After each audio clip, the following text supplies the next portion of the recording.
Olá, hoje é 3 de maio de 2023, eu sou Richard Ferreira, analista de fundos imobiliários do Banco do Brasil, e hoje eu estou aqui para um bate-papo com o André Dias, da Autonomy Investimentos, ele que responde ali pela gestão do fundo AIEC11, né, o Autonomy Edifícios Corporativos, que como o próprio nome já sugere, ali é um fundo do segmento de lajes e escritórios corporativos, né.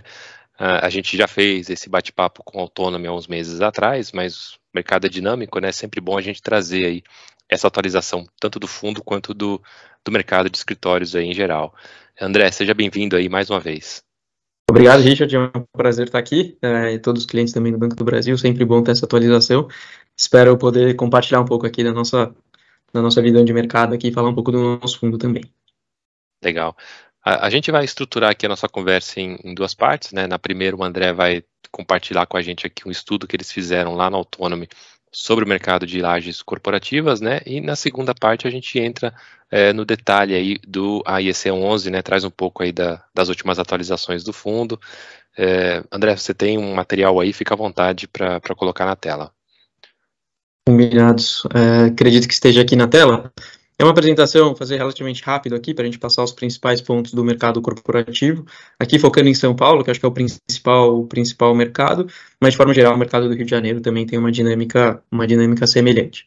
E aqui, só para dar o contexto, o universo de ativos que a gente analisa aqui na cidade de São Paulo, então hoje são 820 imóveis, mais de 8 milhões de metros quadrados que tem na nossa base, no nosso controle aqui, e aí entra um pouco de tudo, né, desde imóveis classe A, AAA, até os um pouco inferiores, os classes B e BB, e zonas, principalmente focam muito mais em zonas comerciais centrais, mas também alguns imóveis em outras regiões.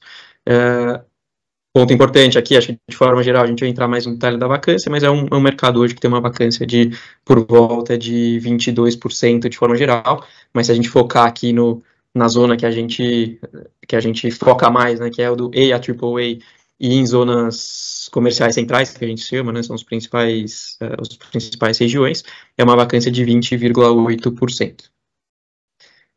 Entrando um pouco no histórico de como se comportou essa vacância, eu acho que a gente está num momento hoje, já até final de 2022, a gente começa a ver a vacância voltando a cair. A gente teve, principalmente durante a pandemia aqui, né, 2019, a gente teve um excelente ano de locação dos ativos comerciais. A partir de 2020, com a pandemia, teve bastante entrega, não só de devolução de locatários, mas a gente teve um novo estoque significativo também, que são as barras azuis escuras ali embaixo, e isso resultou na vacância, chegou a atingir esse pico de 21,5%, no final do ano de 2021. 2022, a gente teve, e quando a gente considera, na verdade, é um ponto importante, os únicos anos dos ativos A e AAA em que a gente viu uma absorção líquida negativa foi justamente 2020 e 2021, desde a série histórica aqui de 2006 até então a gente sempre teve absorções líquidas positivas. Então, acho que isso mostra um pouco a robustez do mercado, sendo que o grande problema aqui é o impacto que a pandemia trouxe, tendo esses 2 anos de absorção negativa. O que já começa essa reversão. Em 2022 a gente já tem uma absorção líquida positiva. No caso, no ano passado, na nossa base aqui, a gente conta com 82 mil metros quadrados de absorção líquida positiva. Isso indica um pouco esse viés aqui da vacância aqui para onde a gente acredita que ela deve ir nos próximos anos. O que eu acho importante mencionar aqui, normalmente os mercados, eles começam a ser mais favoráveis ao proprietário do que ao inquilino, mais próximo dos 10, 15% de vacância. Então é um patamar que a gente acredita que chegue mais próximo de 2025. Então essa tendência aqui de queda ela é bastante importante, e acho que mostra o momento do ciclo, né? Quando você olha, né, os mercados em longos períodos, você vê que ele é bem cíclico. Tem momentos em que a vacância sobe, que ela desce, e ele vai se retomando. E a gente acredita que aquele momento em que a gente estava em 2019, de queda de vacância e de aumento de preço, ele foi postergado aqui, né, teve um alongamento aqui de 3 anos, mas ele deve voltar a essa tendência. Então, isso eu acho que é uma informação importante aqui para quem olha um período um pouco mais longo aqui, né, não olha só de curtíssimo prazo, né, não quer ficar tradando cota de muito curto prazo. Quando você olha no horizonte aqui de já 1, 2, 3 anos para frente, você já começa a ver um cenário muito diferente do que a gente vê atualmente. Então, esse é o cenário aqui que a gente vem, que a gente consegue olhar para frente aqui e tentar antecipar. O ponto importante, né? Existem riscos aqui de tanto de melhor para pior, né? Mas acho que um ponto importante de locação de ativos é muito relacionado ao mercado, ao momento econômico do país. Então, a economia crescendo, o PIB se desenvolvendo, as empresas tendo confiança de fazer novos investimentos, de se expandir, esse cenário ele tende a ser a linha cinza mais para baixo aqui, né? Você tende a ter uma vacância muito menor. Em um cenário de menos confiança, crescimento baixo ou sem crescimento, você tende a ter menos locações aqui e ter essa absorção um pouco mais lenta. Mas em qualquer um desses cenários, pelo menos da forma que a gente traça aqui, a gente já vê um viés de queda aqui das vacâncias para os próximos anos. Então, acho que quem está olhando aqui para o mercado, está começando a olhar FII de uma maneira mais próxima aqui, acho que tem que olhar lajes corporativas de uma maneira muito acho que tem com bons olhos aqui, porque é um momento do ciclo em que você quer estar se posicionando, né? Vacância em alta, preços no patamar mais baixo possível, e acho que olhando para frente é um crescimento do mercado que acredita que já está contratado, que é muito mais questão do momento macro ajudar um pouco mais, mas é algo que a gente vê que está relativamente bem encaminhado aqui, né? E é uma das classes também, né? Olhando ali para fundo imobiliário, é uma das classes aí que está com maior percentual de desconto também, né? Mais em alguns casos aí supera 30% em relação ao valor patrimonial, né? Acho que se não for a mais descontada, é uma das mais, né? Sem dúvidas, é um pouco a tempestade perfeita aqui, né? Você tem a taxa de juros alta, você tem aluguéis, e na verdade até o próximo slide aqui o seguinte, que eu falo um pouco mais para frente, mas aluguéis na mínima histórica, a vacância teve esse aumento, então a percepção dos escritórios foi bastante penalizada nos últimos meses e isso acaba precificado na cota. Aqui, quando a gente faz esse estudo, a gente tenta ver se os fundamentos ainda existem. E é um pouco a mensagem que a gente tenta passar aqui, que por mais que a percepção tenha sido bastante negativa nesses últimos meses, as cotas sofrendo bastante, e no nosso fundo não é diferente, nos parece que é muito mais o ruído em momento de mercado do que os fundamentos mesmo. Essa questão de preocupação com volta do escritório, uso dos escritórios, se isso vai ter um impacto grande. Eu acho que esse impacto já existiu. A gente começa a ver agora, até empresas que entregaram lajes agora estão retomando, a gente já vê a ocupação aqui nos prédios que a gente monitora, já estão em alguns próximos de 80% do que era pré-pandemia, em termos de fluxo de pessoas. Então, isso não, eu acho que essas preocupações que a gente tinha, elas já estão bastante pacificadas, e agora é questão de ver como o mercado se comporta, e aí tem essa questão, como eu comentei antes, um momento macro, um momento das empresas estarem um pouco mais otimistas, um pouco mais confortáveis em fazer novos investimentos. E só dando um passo aqui nesse próximo slide, quando a gente fala da vacância, né, aqueles 20,8% que eu tinha comentado, a gente destrincha um pouco, né, o que tem dentro desses 20,8%, né? Todos esses ativos são ativos que estão disponíveis para as empresas realmente, são ativos que bons inquilinos considerariam fazer essa alocação. E, na verdade, quando a gente olha, né, a gente destrincha esse valor um pouco mais, a gente vê que boa parte dessa vacância está em ativos de pior qualidade, né? Quando a gente tira as classes C e B, até o classe A, que muitas das grandes multinacionais acabam nem avaliando, né, ativos dessa categoria, porque tendem a ser um pouco mais antigos. Quando a gente olha as regiões secundárias também ali, que não são as principais zonas comerciais, e alguns prédios aí, esse último, né, esses 10 mil metros quadrados restante, prédios que têm uma disponibilidade muito pequena aqui, né, menos de 2 mil metros quadrados em um único ativo. E isso acaba sobrando 421 mil metros quadrados de área realmente disponível de qualidade para os inquilinos. E aí, como comparação, esse número aqui, se a gente olhar a absorção líquida média até 2019, ela foi por volta de 200 mil metros quadrados por ano. Então, na prática, a gente está falando que em 2 anos aqui a gente acreditaria que boa parte dessa vacância seja absorvida. Então, acho que isso é um ponto importante aqui, que a gente vê que, por mais que a gente ainda veja um número relativamente alto de vacância, a disponibilidade de bons ativos, ela é restrita e e já não existem mais tantas opções assim, é assim que a gente vê algumas absorções acontecendo, provavelmente ao longo desse ano e do próximo. Então, acho que é uma visão um pouco diferente aqui, né? Você vê lá os 20% de vacância e para por aí, né? Mas se você der um passo além, você vê que, na verdade, dentro desse número, né, o real qualidade aqui nos ativos que as grandes multinacionais ou empresas que estão dispostas a normalmente ter um aluguel um pouco mais alto e que são o que os fundos imobiliários, de forma geral, tendem a focar. Esse é o universo competitivo aqui. E nos dá esse conforto, porque apesar de ser um número alto, ele é bem concentrado em poucos ativos, e ele um ou 2 anos de boa absorção aqui, a gente deve ver boa parte dessa vacância ser absorvida e transformando, né? Hoje a gente está num mercado que é mais pró inquilino e virar essa chave para um mercado mais pró proprietário. Eu tinha comentado um pouco Desculpa, essa vacância competitiva aí, ela está relacionada ao segmento que hoje o Autonomy está posicionado, pelo menos aqui dentro da cidade de São Paulo, é isso?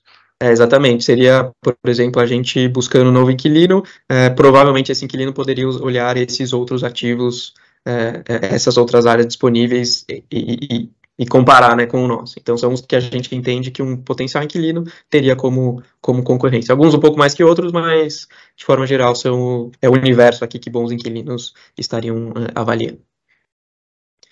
E quando a gente olha de preço de locação, a gente está nesse gráfico aqui que eu coloquei na tela, a gente tem na linha de cima, cinza, o máximo histórico, né, já corrigido por inflação, que a gente já viu, principalmente lá em 2011, 2012, onde a gente teve um aumento de preço, e com a economia voltando, com a quantidade de entregas que a gente teve de novo estoque nesse período pós-2012, a gente teve uma queda de real aqui de aluguel, até nominal, na verdade, e a gente hoje está na mínima histórica quando a gente considera a inflação. Então, o aluguel hoje, preço pedido médio da cidade de São Paulo para os ativos a mais, é de R$111 por metro quadrado. Se a gente considerar os preços que a gente já viu no mercado, a gente poderia estar próximo aqui de R$250 ao metro quadrado. A gente vê que tem, acho que isso, né, não quer dizer que ele já foi, que ele vai chegar, mas isso dá um indício de que as empresas têm essa capacidade, né, de arcar com esse custo, e que é um indicativo aqui de tendência, né? Você tende a ficar entre esse pêndulo aqui, entre essa linha intermediária. Acho que isso é importante para entender que existe uma margem aqui de upside bastante interessante. E aí, de novo, né, com essa vacância começando a cair, a gente vê uma demanda um pouco maior e a economia retomando um pouquinho, a gente já deve ver esse ciclo de retomada de preço. Tanto que em ciclos passados, se a gente pegar um histórico mais longo, os dados indicam que eles podem subir de 50% a quase 150% de ganho real no aluguel. Quando você coloca esse ganho real, assim, o preço do imóvel, ele valoriza diretamente proporcional aqui. Então, acho que esse é o momento que você quer estar olhando, né? Quando você vai começar a ter esse ganho real aqui de valorização.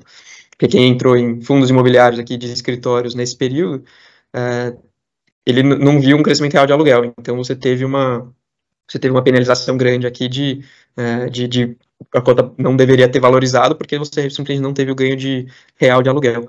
Agora, se você começa a entrar nesse ciclo de retomada, é onde você começa a ver realmente esse ganho.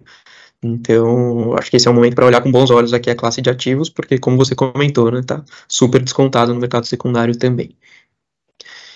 E um outro ponto que reforça aqui, né, o mercado, quando a gente olha para frente, é a quantidade de novas entregas.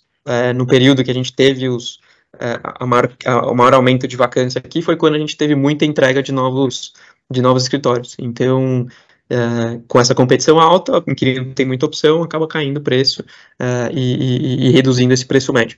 Quando a gente olha para frente, essa média ela é 63% menor do que a gente viu nos últimos anos. Então, isso ajuda a impactar, reforça, né, esse ciclo de que a gente está num momento de retomada e de queda de vacância. Porque hoje, quando você olha custo de reposição, né, o preço para você construir, né, ou desenvolver esses ativos, ele já é acima do preço atual de mercado desses imóveis. Então, em vez de existir novos desenvolvimentos, os gestores aqui, ou os investidores, eles vão optar por comprar ativos já prontos. Então, isso acaba reduzindo a quantidade de novas entregas e, consequentemente, impactando na vacância. Mas se você não tem nova entrega, todo o crescimento de economia aqui, todo o crescimento de área, ele acaba absorvendo do que você tem de mercado. Essa é só uma forma de ver aqui, de reforçar um pouco o que a gente acredita que esse momento está cada vez mais próximo aqui, né? Um mercado cíclico e acreditamos que a gente está ou próximo de, pelo menos, um momento de maior vacância aqui, quando a gente olha para frente. Tentei ser bastante resumido aqui nas informações, a gente acaba olhando, eu não comentei antes, mas a gente acaba olhando assim, ativo a ativo, trimestre a trimestre, a gente entende praticamente todo o contrato que foi assinado ou devolvido ao longo dos trimestres, e isso nos ajuda a entender um pouco, né, o que é o flight to quality, né, que são as empresas procurando área de ativos melhores, que são os ativos que realmente competem com os que a gente tem, o que é um ciclo de mercado. Então, a gente tentou trazer um resumo aqui só das partes principais, né, que em resumo, a gente acredita que a gente está no momento de retomada aqui do segmento, os preços devem começar a subir quando parte dessa vacância atual for absorvida nos próximos anos, e que são reforçados aqui por essa falta, né, por esse novo estoque de patamares bastante baixos. Legal, excelente apresentação, André, parabéns aí pelo estudo. Bacana você trazer essa diferenciação do mercado de escritórios, né, porque fundo de escritório de maneira geral, né, e claro, tem algumas exceções, mas de maneira geral eles atuam ali nesse segmento mais qualificado, né, em regiões premium, então ainda que as taxas de vacância na cidade aí estejam aí na casa dos 20%, como você mencionou, esse segmento específico que os fundos aí atuam, né, vive uma outra realidade, né, um outro momento, é um mercado aí, de certa forma, até mais resiliente também. Não, sem dúvidas, e acho que quando você só te complementar aqui um pouco também, né, quando a gente fala de algumas regiões, você pega a região da Faria Lima, a gente já vê um aumento expressivo de preço de locação, muito acima da inflação, e ele tende a ser, uma região tende a puxar a outra, então a gente normalmente começa a ver esse movimento na Faria Lima e ele se reflete nas outras.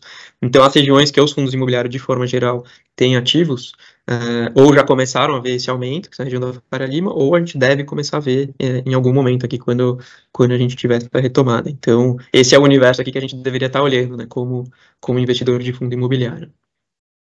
Legal. Bom, agora... pois não, pode complementar. Não, eu ia falar um pouquinho de autônomo aqui, só para dar um contexto para quem que não ouviu na nossa última conversa, acho que é super rápido. Depois Legal. Eu tiro a tela aqui, a gente fala e a gente fala um pouco do AEC também, que acho que é o tema principal aqui também. Né? Legal. Só dar um contexto geral de autônomo, a gente é uma gestora 100% imobiliária, focada no mercado imobiliário brasileiro. A gente foi fundada em 2007, então já são aí 15 anos de história, indo para 16 anos de história.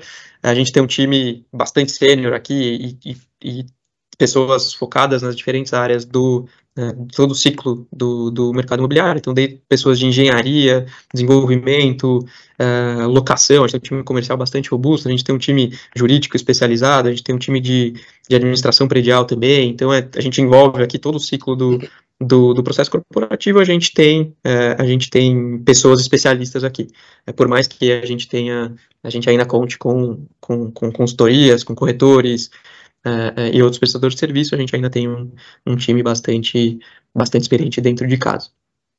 Um ponto importante, eu acho que 2020 foi quando a gente lançou o AEC, foi o nosso primeiro fundo voltado ao investidor brasileiro. Até então, nossa base de investidores foi sempre investidores estrangeiros, desde 2007, nosso primeiro fundo lá atrás, aí principalmente em 2012, quando a gente teve um fundo aqui, que é um fundo logístico privado com o Cadillac Fairview, que é um fundo de pensão canadense.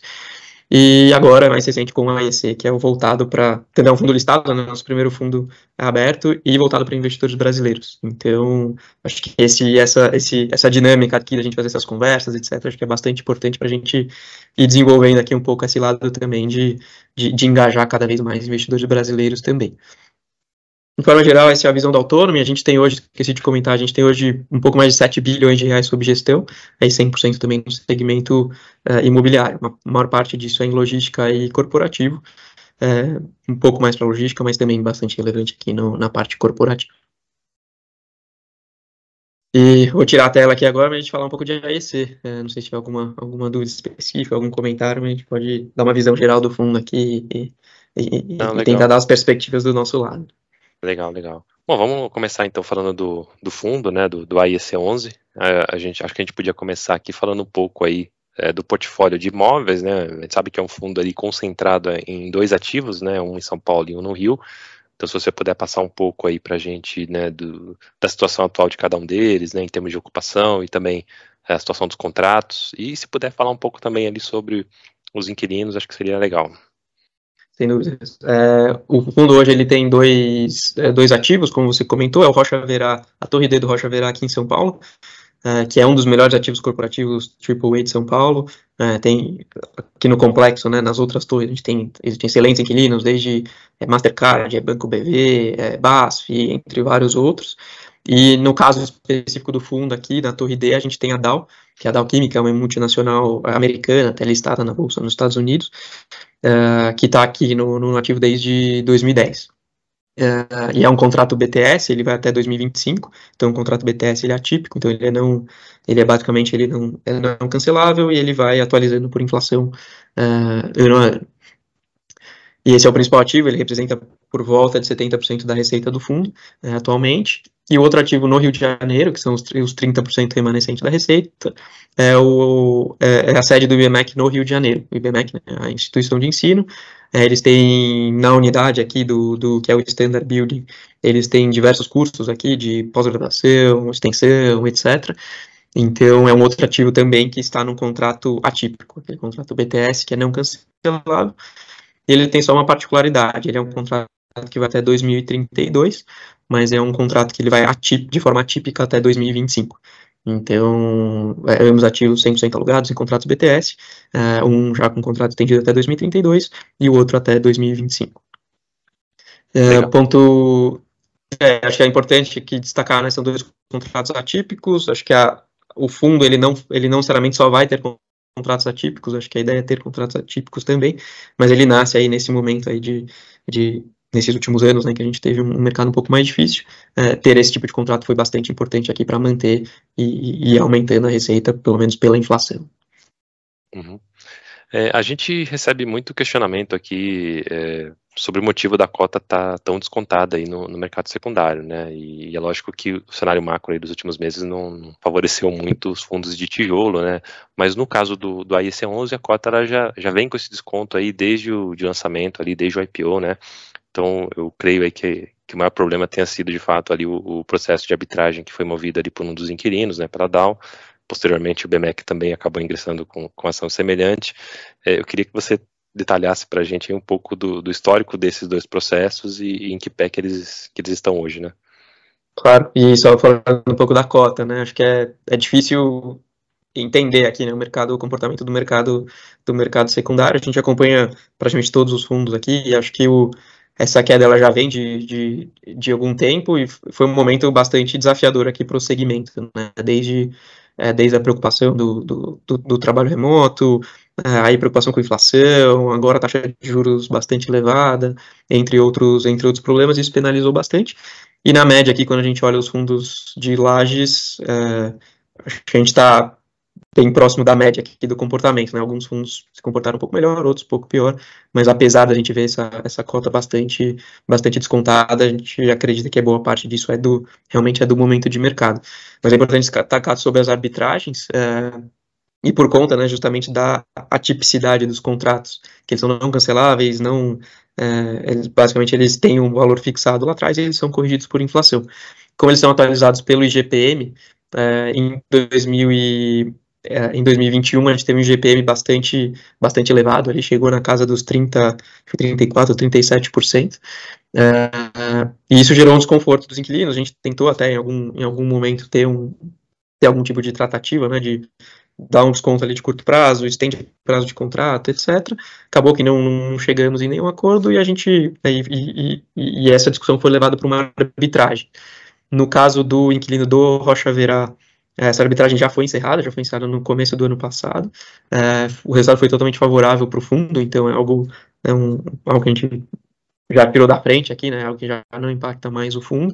Mas é importante destacar que teve todos os processos, acho que foi por volta aí de 18 meses de andamento. Ele queria, né, por mais que a gente tinha retenções ali, tinha todo um amparo jurídico de que as chances de perda pelo fundo eram bastante remotos, acaba sendo uma nuvem aí que fica em cima do fundo. Então foi bastante importante para a gente ter ter resolvido essa questão. E a gente tem, como você bem comentou também, a arbitragem agora com o IBMEC, que é o inquilino do Rio de Janeiro. Ela ainda segue seu curso, a gente acredita que até o final do ano ela deve ser encerrada. Também o mérito é muito parecido da outra arbitragem. Então a gente acredita, e reforçado pela opinião dos advogados, que as chances de perda aqui são bastante remotas para o fundo. Então a gente não acredita que vai ter um impacto na distribuição de dividendos, mas de novo é uma incerteza aí que fica no fundo. A gente entende que isso gera uma dúvida, e gera um questionamento dos inquilinos, mas tentando dar o conforto aqui de que, obviamente, não conseguimos prometer nada, mas as chances de ter qualquer impacto profundo são bastante remotas. Acho que é mais questão de tempo aqui da gente resolver essa arbitragem, que basicamente pede aqui a troca do índice retroativamente, né, do IGPM pelo IPCA. Então está encaminhado, acho que alguns meses aqui a gente tem uma conclusão do processo. Certo.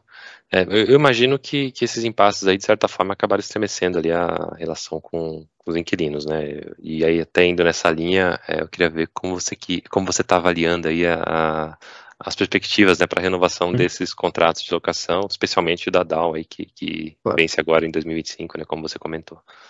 Claro. O do IBMEC acho que é um contrato até 2032, então não tem muito uma conversa, um alinhamento aqui de renovação.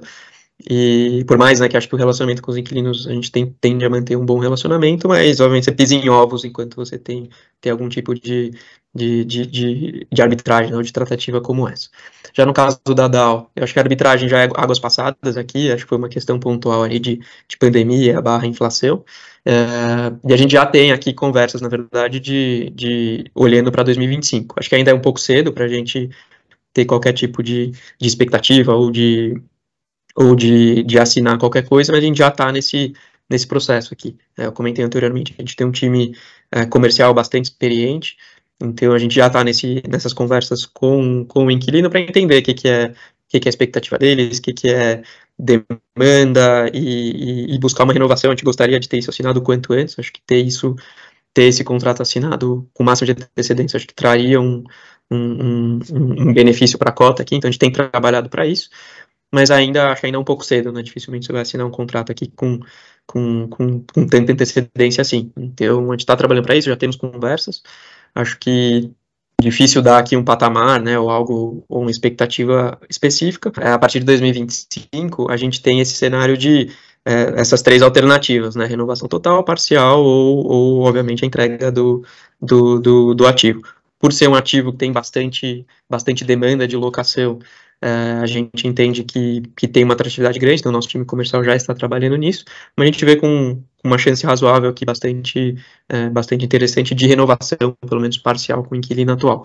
Então é isso que a gente tem trabalhando, acho que devem mais alguns meses aqui de conversas, mas a gente vai mantendo o mercado atualizado. Acho que por enquanto não tem nada que a gente consiga aqui o que possa compartilhar, mas ao longo dos próximos meses aqui a gente deve, tendo novidades aqui, a gente deve ir comunicando. Bacana, André. Antes de partir aqui para o encerramento, eu queria ouvir de vocês aí um pouco da perspectiva da casa, né, em relação à cota, se com esse cenário macro aí que o mercado está projetando para os próximos meses, né, vocês acreditam que tem espaço para a cota se recuperar aí no curto prazo, né? Se você puder falar um pouquinho também para a gente aí um pouco do guidance de dividendos do fundo, né, se vocês veem como viável manter esse patamar de distribuição que a gente tem hoje, né, isso é importante porque se a gente pega o preço da cota hoje, é bastante interessante, né? O yield anualizado aí supera a casa de 15%, que é maior aí que muito fundo de papel, e isso só reforça aqui nossa tese de que o fundo está bastante descontado aí, mesmo se a gente considerar essa questão aí da arbitragem, também o risco de concentração, então, e até por isso a gente tem recomendado aí o fundo como uma oportunidade aqui para ganho de capital. Então, se você puder trazer um pouco dessas perspectivas aí, eu creio que ajuda bastante na avaliação do fundo. Não, claro, é difícil saber como, né, para onde a cota vai aqui, né, dar um valor, etc. Mas acho que a gente compartilha a visão que está super descontado quando a gente pega preço por metro quadrado aqui dos ativos, né, o Rocha Verá negociando por volta de R$14.000 o metro quadrado. Custo de reposição desse ativo é acima de 20 mil. Então, você está falando de um desconto, assim, só se você fosse construir aqui, já é um valor 50% mais caro, né? além do mais, ele já gera receita aqui do D0, né? Já é um yield bastante interessante. Por conta dos contratos atípicos, dessa questão da inflação, hoje a gente gera um yield bastante interessante. E entrando já um pouco no guidance aqui de distribuição de dividendos, por conta desses contratos até pelo menos 2025, a gente vai manter esse patamar muito próximo, acho que aquele 1 centavo a mais, 1 centavo a menos, e atualizado pelo IGPM, então é um patamar, um carrego aqui muito interessante. E acho que isso ajuda a trazer uma perspectiva para a cota aí no médio prazo, né? Você tem bons dividendos, esse segmento corporativo, como eu comentei, entrando nesse momento nesse viés de melhora, né? As notícias começando a aparecer, né? A gente já vê, para quem acompanha os fundos de laje aqui, você vê bastante notícia de novas locações, praticamente todos os fundos fizeram algum tipo de locação nos últimos meses. A gente aqui em ativos que não estão nesse fundo, até inclusive semana passada a gente assinou 2 contratos de locação em um outro ativo nosso aqui, então a gente tem visto isso. Acho que o mercado ainda não pegou um pouco essa sensibilidade, então acho que é questão de tempo dessa dinâmica aqui, dessa percepção do mercado melhorar um pouco. E o IC se posiciona super bem para isso, né? Não só porque tem excelentes ativos, mas porque você tem esse carrego durante esse tempo de melhora, a um preço de entrada extremamente descontado, com um dividendo extremamente interessante. Então, por mais que seja difícil saber, né, um momento de retomada aqui, será que é quando a taxa de juros começar a cair? Acho que esse é um gatilho importante aqui para os fundos imobiliários se valorizarem. Mas nesse meio tempo você não está se penalizando no dividendo, né? Você está esperando, recebendo um yield muito interessante, e quando essa perspectiva melhorar um pouco, né, a economia der uma voltada e o segmento de lajes corporativos voltar a ter notícias, ou serem divulgadas notícias positivas, eu acho que esse é o guidance aqui que a gente acredita que deve virar um pouco a chave aí desse viés de queda para um viés de alta. O preço atual a gente tem assim, totalmente descontado aqui, ele não tem muito embasamento em preço, acho que é mais uma questão de liquidez de FIIs de forma geral é bastante reduzida, ainda mais para um fundo que ele não é tão grande assim, né, um PL de por volta de 400 e poucos milhões, e acho que é questão de tempo aqui das notícias melhorarem um pouco e ela voltar, porque o preço implícito do metro quadrado acho que nenhum investidor institucional faria uma transação de um ativo dessa qualidade por esse preço. Então, acho que isso dá um conforto que você está entrando a um preço muito descontado e ainda tem um dividendo aí por até 2025, né, que é bastante interessante. Bacana, André. Eu queria mais uma vez agradecer aí a disponibilidade e também por você ter trazido esse estudo aí pra gente, bastante instrutivo aí, bastante explicativo. E eu abro aí para as tuas considerações finais. Ficou algum tema que a gente deixou de abordar aqui, por favor, me corrija aí. Não, eu que agradeço aqui, obrigado pelo tempo e acessar um pouco a base aí de vocês também, bastante importante. Eu queria, na verdade, ficar à disposição aqui, a gente tem nossa chave de RI aqui, nosso e-mail, nosso relatório gerencial também tem bastante informação, e qualquer dúvida aqui, qualquer comentário e qualquer novas conversas aqui, ficamos 100% à disposição, e qualquer dúvida nos avisem e queria agradecer de novo aqui a oportunidade. Legal, obrigado novamente. Com isso a gente encerra aqui o nosso bate-papo. Antes de terminar, eu deixo o convite aí para você acessar os nossos conteúdos aqui na página bb.com.br/análises. Ontem, inclusive, a gente atualizou o nosso relatório mensal de carteiras sugeridas, né? A gente manteve ali a nossa recomendação para o AIEC 11, lá no material tem uma página dedicada para o fundo, né, com a nossa recomendação, tem links ali para o relatório gerencial e outros informes do fundo, caso você queira se aprofundar um pouco ali na tese do AIEC 11. Bom, por hoje é isso, um abraço e até a próxima.